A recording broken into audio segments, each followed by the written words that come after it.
ازيكم عاملين ايه؟ وحشتوني جدا جدا من الفيديو اللي فات. كل سنه وانتم طيبين. بقى خلاص العيد على ابواب. هنعمل مع بعض النهارده روتين جامد جدا. الفيديو من اوله لاخره مليان افكار. هتخرجي من الفيديو مستفاده بافكار كتيره جدا، بس تابعي معايا الفيديو للنهايه. ولو انتي اول مره بتشوفيني، انا روتين النهارده هيكون في اوضه البنات. اول حاجه عملتها في الاوضه هو المروحه. جوزي خليته علق لي المروحه لما كان بيعلق المروحه بتاعت اوضتي. قلت بالمره وهو بيعلق المروحه بتاعت اوضتنا يعلق المروحه في اوضه البنات. بصراحه الاوضه حر جدا ومش بيعرفوا يناموا فيها، فقلت لا، انا هعلق لهم المروحه بحيث ان هم نايمين مش هثبتها عليهم، اثبتها على الدولاب او في اي مكان تاني عشان ما تاذيهمش. بقابل بقى معاهم مشكله كبيره جدا في الدولاب. كل ما بطبق الدولاب تروح بنوته مثلا تجيب لها غيار او حاجه توقع الرصه كلها. فقلت لا، احسن حل لهم ان انا اعمل لكل بنوته بوكس او اتنين على حسب كميه الهدوم، ارص فيها الهدوم ويكون سهل عليهم ان هم يخرجوها من غير ما يبوظوا رصه الدولاب. وطبعا عشان اشتري لكل بنوته بوكس او اتنين حجمه كبير ياخد كميه كبيره من الهدوم، هيكون يعني الاسعار غاليه جدا. يعني اقل بوكس بالحجم ده سمعت عنه كان معدي 200 جنيه. فانا قلت ليه، يعني انا هنفذ الفكره وباقل تكلفه. يعني جبت كراتين فاضيه زي ما احنا شايفين وغلفتها من الداخل. اي قماش متوفر عندك، حتى لو طرحه قديمه هتقضي الغرض وهتعمل معايا اجمل بوكس. بالشكل ده انا غلفت البوكس من الداخل، وفي نفس الوقت عملت له قطعه كده من الكرتون بنفس مقاس القاعده بتاعه الكرتونه، وغلفتها برضو بنفس القماش اللي غلفت بيه الكرتونه من الداخل وثبتها فيه. بعد كده هثبت قطعة من الخيش داير ما يدور حوالين الكرتونة، وفي نفس الوقت هثبتها في القاعدة بتاعة الكرتونة عشان تمسك فيها كويس جدا والشكل النهائي يطلع مظبوط. لو انت مش عاوزة الخيش ممكن تستبدليه بأي ألوان تانية أو أي قماش تاني عندك. في النهاية يكون الشكل بتاع البوكس مهندم كده ومظبوط والألوان ماشية مع بعضها. اي زوايد عندي من الخيش هقصها. بعد كده بقى انا عايزه ادير الفرق اللي ما بين القماش وما بين الخيش. فانا عندي الشريطين دولت كنت بصراحه عايزه احط المثلثات ده، بس لقيته صغير ومش هيكفي البوكسات اللي هعملها كلها، وانا عايزه الشكل كله يطلع موحد وكل البوكسات شكل بعضها. عشان كده استعملت الشريط ده، هو عندي بكميه كبيره يعني هيكفي كل البوكسات، وهثبته بالشمع على الفرق اللي ما بين الخيش والقماش داير ما يدور حوالين البوكس كله. بعد كده هعمل فيونكه بنفس الشريط وهثبتها على البوكس. بس انا هرجع اغير المكان بتاع الفيونكه دي وهقول لك ليه. عملت كده فاصل بالكرتون وغلفته بالخيش، بس انا هستغنى عنه لانه اكتشفت فيه حاجه وحشه جدا. لقيت ان فيه خيوط او شعر رفيع كده بيطلع من الخيش بيلزق في الهدوم وخصوصا القطن. فانا قلت لا، هستغنى عنه. كده كده انا ممكن اعمل فاصل ما بين الهدوم وبعضها بالتطبيقه، وهنعرف ازاي في الفيديو ان انا هطبق الهدوم بطريقه تخليني استغنى عن الفاصل اللي في الكرتونه دي. انا كنت حريصه جدا ان انا اخلي البوكسات كلها بنفس اللون او لون موحد، بس لقيت القماش الابيض في اسود ده هيخلص عندي او كميته صغيره، فبدات ان انا اغلف القطعه اللي انا هثبتها في الكرتونه من الداخل بقماش جوخ لونه ابيض. يعني بما ان كده كده ان قاع الكرتونه من الداخل بيبقى متداري بالهدوم او الهدوم بتبقى مخبياه، فانا قلت مش فارقه بقى احافظ على القطعه الابيض في اسود اللي موجوده عندي بقى مشكله كبيره جدا في دولاب البنات، ان الضلفه اللي في النص كلها رفوف، والضلفه اللي على اليمين وعلى الشمال مفيش فيها ولا ضلفه فيهم مكان كده الشماعة اعلق عليه هدوم الخروج. فكنت دايما بضطر ان هدوم الخروج بتاعه البنات بحطها يا اما في الضلفه بتاعتي في اوضتي يا اما في دولاب الضيوف.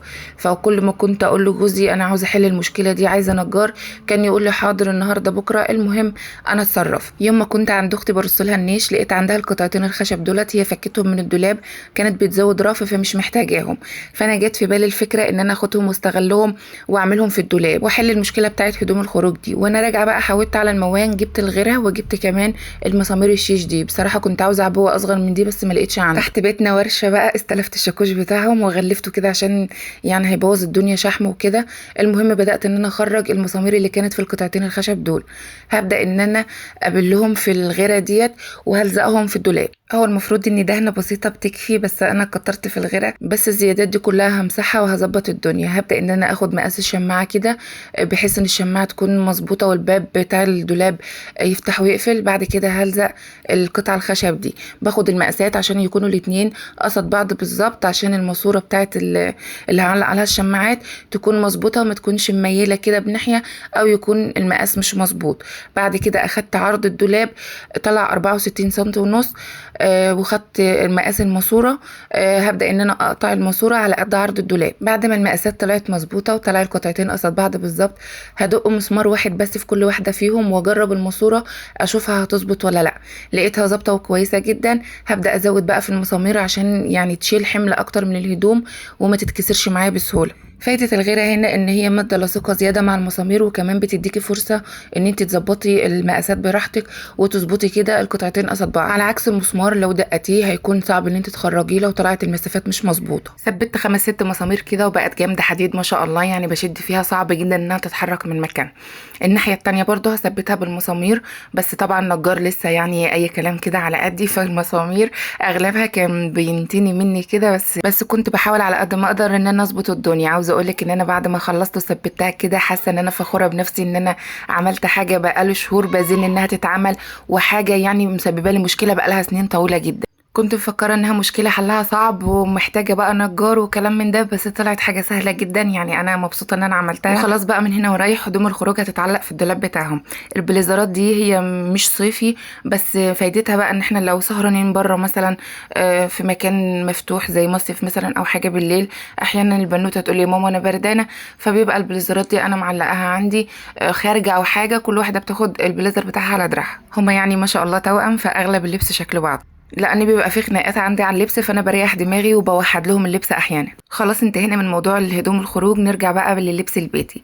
انا كنت البوكسات اللي انا عملتها بالقماشه اللي هي ابيض في اسود كانت خلصت عندي، وكنت محتاجه 2 كده زونطتين للهدوم الداخليه.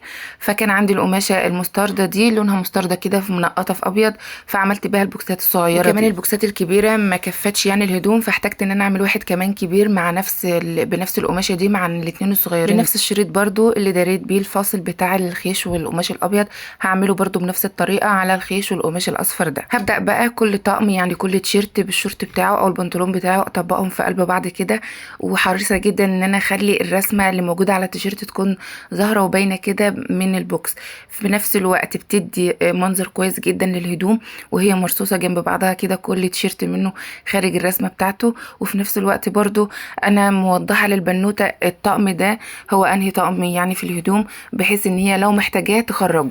عاوزه اقولك ان البوكسات دي بجد حلت لي مشكله كبيره جدا. يعني كنت كل ما اطبق الهدوم حد عايز يخرج حاجه كانت توقع لي الرصه كلها، اللي يعني مثلا حتى لو الرصه ما وقعتش فبتكون الهدوم مش مرصوصه كده فوق بعضها بالظبط زي ما انت رصاها. لو ايدك انت كأم لوحدها اللي بتتعامل مع الدولاب، فانت بتبقي حريصه اكتر عن الاطفال ان انت تخلي الدولاب مرصوص بالظبط زي ما انت رصتيه. بس طبعا بما انهم اطفال فما بيكونوش قادرين بنسبه 90% حتى ان هم يكونوا قادرين يحافظوا على الرصه بتاعت الدولاب. لكن الحمد لله انا حليت الازمه دي، وكمان علمتهم ازاي يتعاملوا مع البوكس عشان برضو يفضلوا محافظين عليه نضيف لاطول فتره ممكن.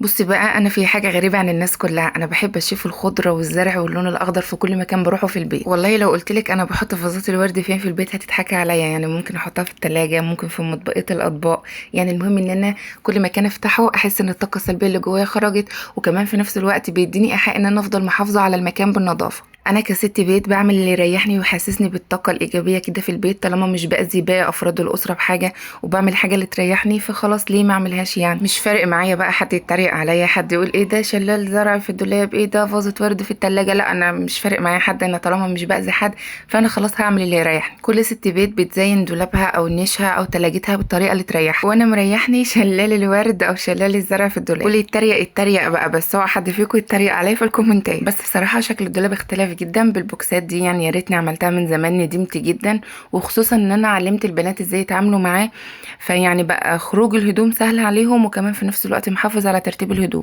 وبرضه علمتهم ازاي يطبقوا هدومهم ورجعوها تاني في البوكس. خلاص كده خلصنا الدولاب، الهدوم اللي بيتي والهدوم الخروج، نبدا بقى نشوف باقي تنظيفات الاوضه.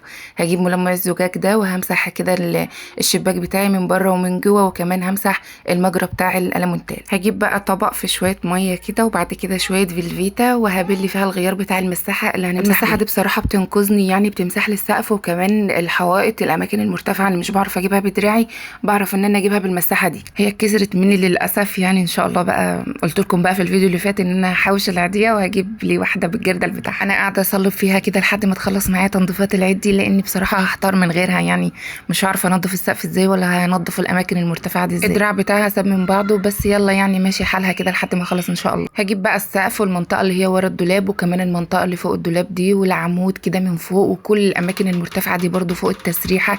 يعني كل الاماكن اللي انا هحتاج ان انا اقف على كرسي دي بصراحه يعني هي بتنقذني في كده، ان هي بتمسح لي وانا واقفه على الارض من غير ما احتاج ان انا اجيب كرسي او حاجه. هخلص السقف بقى والاماكن المرتفعه وهجيب فوطه كده ملمسها خشن وهبلها برضو في الميه بالفيتا كده، وهبدا ان انا امشي على كل الزوايا الخشب اللي والاماكن اللي انا اقدر امسحها بدراعي مش محتاجه كده نمسحها على ارتفاع. وكمان المفاتيح بتاعه الكهرباء. المهم ان كل الجدران بتاعه الاوضه هتتنضف. في كمان عندي المنطقه اللي هي ما بين المرتبه او السرير وما بين الحيطه بيبقى المكان مطبع كده فيها، فببدا ان انا انضف. في غلطه بقى انا بغلطها هنا لما باجي امسح الازاز بالذات بتاع الدولاب، ان انا بكتر كتير قوي من البخاخ بتاع ملمع الزجاج ده وكتره غلط، بيحسسك ان المرايه مهما تنضفيها بيبقى فيها تغيير. فيعني بخ او اتنين على المرايه كتير جدا، يعني كويسين كافيين ان هم ينضفوا من غير ما يكون فيها تغيير او اي علامات كده مش كويسه. بس انا طبعا بما اني بحب الرغاوي فببخ كتير منها بس يعني. هو الصحيح يعني بخ او بختين كويسين جدا على المرايه. اشيل الازاز بتاع الكومود، وبصراحه هو يعني انا بما انه في مكان ضيق فانا كنت بقول ممكن ان انا انضف تحته من غير ما اشيله، بس لقيت المكان عايز يتنضف تنظيف حلو يعني، فقلت لا انا هشيله. فطبعا اللي ساعدني في كده البنات شالوا معايا من الناحيه التانية، ولقيت تحته مكعبات بقى وتراب كتير بما انه هو تحت الشباك، فالسلك بتاع الشباك بيدخل احيانا تراب، لان طبعا الاوضه دي على الشارع العمومي يعني بيدخلها تراب بكتير جدا وفي وقت بسيط. يعني ممكن ابقى لسه مسحاها بعدها بيوم او اتنين الاقي فيها كميه تراب مهوله. همسح ورا الكومود وكمان همسح الوزره وهمسح كمان الازاز بتاعها وهمسح الكومود نفسه وهرجع الازاز مكانه تاني. يعني بصراحه الريحه بقى انا لسه ما خلصتش، بس ريحه الاوضه بقت جميله جدا، ريحه النظافه كده بريحه الفيتا.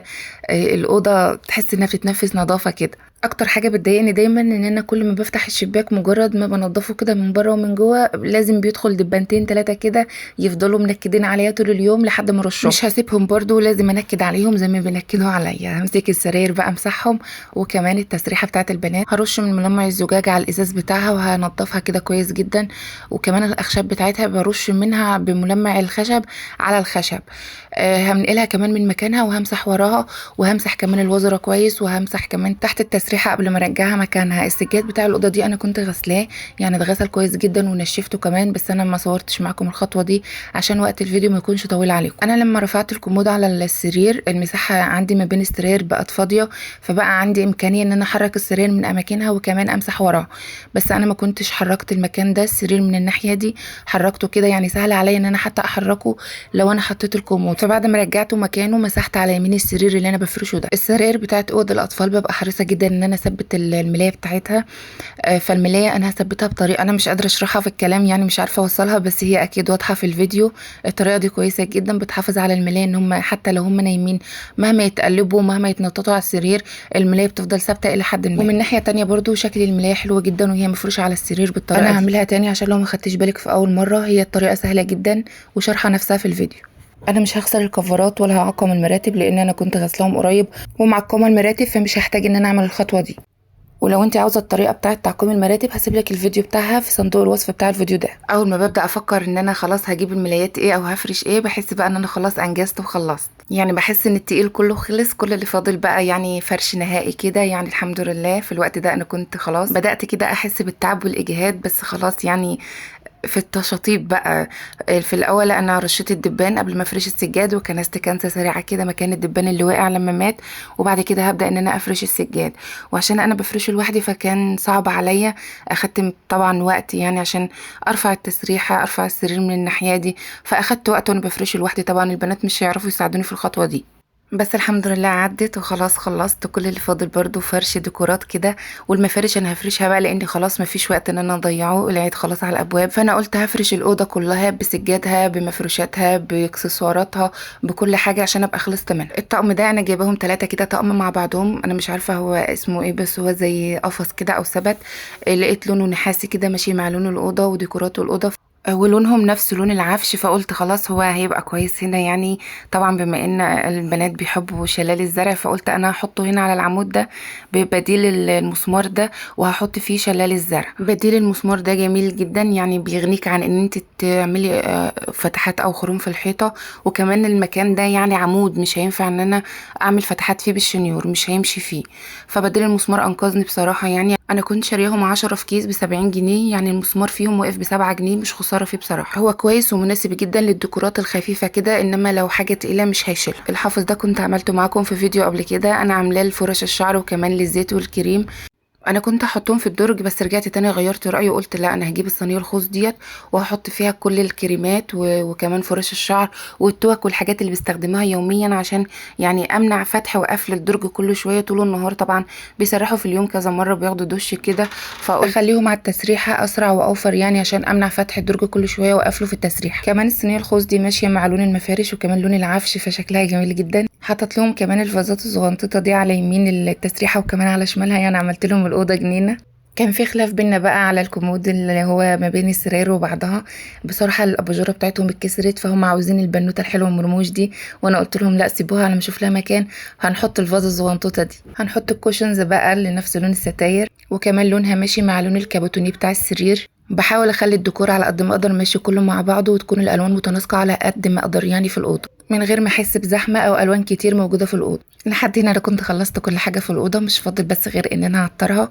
انا جايبه لها فواحه كده جميله جدا، فكرتها عجباني قوي، هتشوفوها معايا دلوقتي. استخدمها في البيت كله بصراحه، اجمل ما فيها انها عمليه وكمان سعرها مش كتير، كمان هي شغاله بالبخار فالريحه بتاعتها بتكون ثابته اطول فتره ممكنه. اجمل حاجه فيها ان هي بالشحن، فمش هحتاج ان انا كل شويه اغير لها بطاريه. العبوه بتاعتها بحط فيها شويه ميه وبعد كده بحط لها اي نقطتين 3 كده من اي معطر عندك. بصراحه انا كان يعني انا بستخدم معطر فريده هو خلصان من عندي، فانا جبت كده نقطتين من برفيوم عندي جوزي وكمان ضفته على الميه وقفلتها واتكيت على الزرار بتاعها.